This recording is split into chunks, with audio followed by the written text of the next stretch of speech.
What do you want from me? I shouted. As the lights cut out, I knew something terrible was coming. I knew that my time was drastically fading.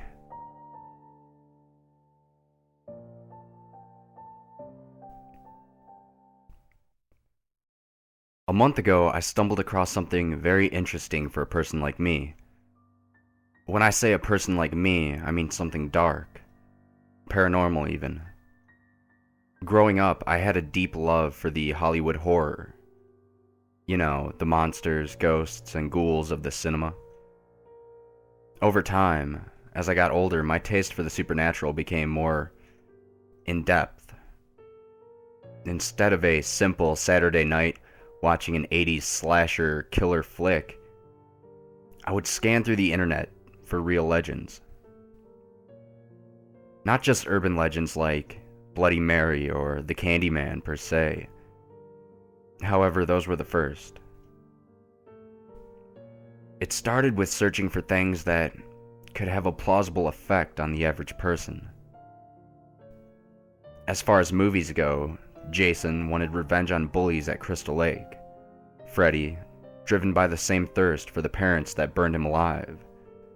And Michael, well, he was just a twisted bundle of crazy. Who could really blame him with that type of upbringing? My point is, the movies all had a specific type of victim compatible to the attacker. Sure, that type of thing did give me nightmares as a child, but as the time progressed and the fear faded, I was thrust back into searching for that fear once more. I began researching urban legends and haunted lore like I mentioned earlier. Heck, I even found myself in the bathroom with a candle at midnight at one point. Nothing happened, unsurprisingly. By the time I was 18, I had tried or memorized most of the famous rituals out there. I didn't go so far as to find a Necronomicon and summon a demon, but I tried more of the tame rituals, as it were. Again, nothing happened. No ghostly apparitions, not even a whisper. Most of you out there would probably call me crazy, saying something along the lines of, if you watched horror movies, you know what happens to the person who seeks out something like that. But you see, saying that to me is like telling a smoker that they'll get cancer. The smoker will still smoke, and I still wanted proof. When I was 19, I found myself researching the real deals. Not just campfire stories that friends tell each other to get a scare. I'm talking about the most brutal murders you could ever imagine. Tracking them down to the places where the events occurred. I even found myself in an abandoned asylum, alone, at night. I did hear some noises when I was there, though nothing that really shot out at me. Which was extremely surprising. One of the rules of horror is never go to any asylum at night, especially not alone. Well, I did, and nothing. Well, that has been my life in a nutshell up until now. After years of being slightly obsessed with this love for horror, a month ago, I came across a website. At first, I thought it was just spam. I usually leave my myth, paranormal, and legend sites up whenever I leave my computer. When I came back to my computer one night, I noticed an alert message flashing on one of the sites. The message didn't seem bizarre to me. After all the research I've done, I was aware of paranormal technology. I think it was because the message was so plain is why I clicked on it. The message said, "You win." Normally, I wouldn't dare click a random ad on a random site, but it didn't say, "Click here to claim your prize," or "You are our 1 millionth visitor." It just said, "You win." so I clicked it. The message brought me to a site. The web address was blank. The background was filled with static. And a video appeared, dead center. It started playing, and what really caught my eye was how clear the quality was. It didn't appear that this video was recorded from a pre-2000 video camera. The video showed a girl, maybe 10 years old. She was at a park on a swing, alone. No other kids around.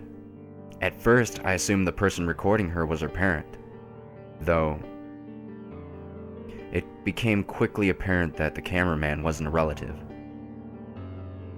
The girl stopped swinging and lowered her head. And then the video cut to another clip. The girl was in a field. She was running around in circles and did a couple cartwheels. Then she abruptly stopped. She turned to the camera and lowered her head in the same manner as the previous clip. I was at a loss for words. I've looked into ghostly videotapes, and usually at this point in the video, it would depict a murder of some sort or something brutal would happen. The next clip started. The girl was outside playing with a dog. She was running around and the dog was following playfully.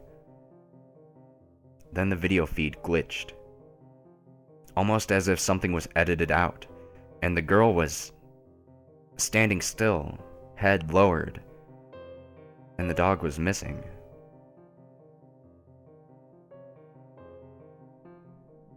A cold chill flooded the room. My heart started to beat violently. The girl on the video was slowly raising her head. I didn't notice until this very moment that I've never actually seen this girl's face before. Every fiber in me was telling me to close out this video and just walk away. However, I was finally getting some proof. The video wasn't normal, and there was no way I was simply going to just stop because of a bad feeling. Her head was fully raised, and the video froze with this girl staring at me. Her eyes cold, her expression plain. If I wasn't so sure that this was some bizarre horror video, I would say that she was actually looking at me. Figuring that the video wasn't going to progress any further, I shut down the computer and decided to get a drink. I sat on my couch with a joyful smile and a cold beer.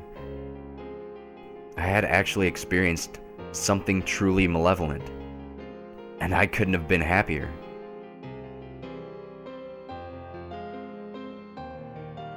Though, something occurred to me. The chill I felt while watching the video never went away. Staring at the TV, trying to just put it in the back of my mind, I felt something watching me. Looking over my shoulder and checking the small confines of my apartment, I didn't see anything out of the ordinary.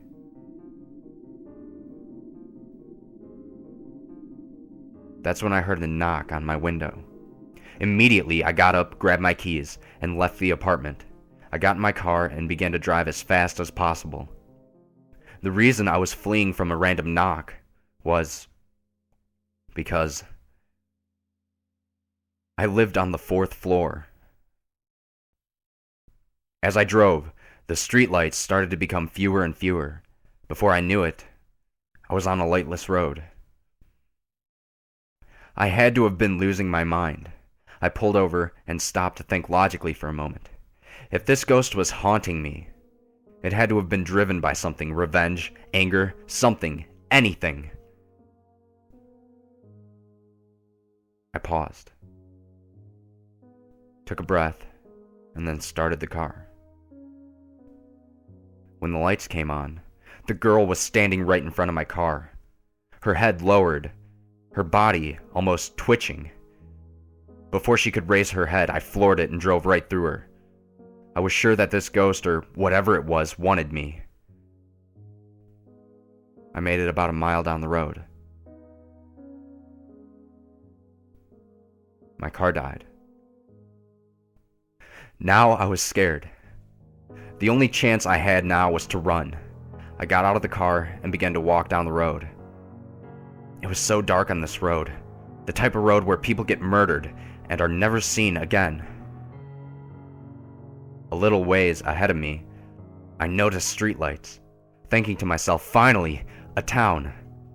I picked up my pace. Making it to the streetlights, a small pit of hope began to grow.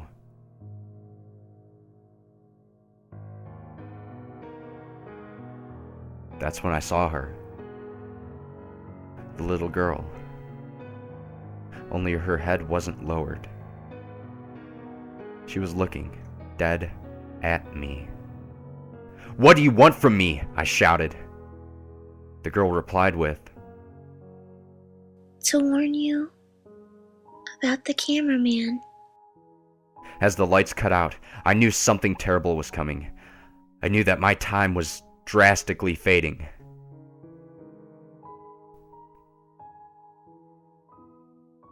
The girl lowered her head once more. And something was standing beside her.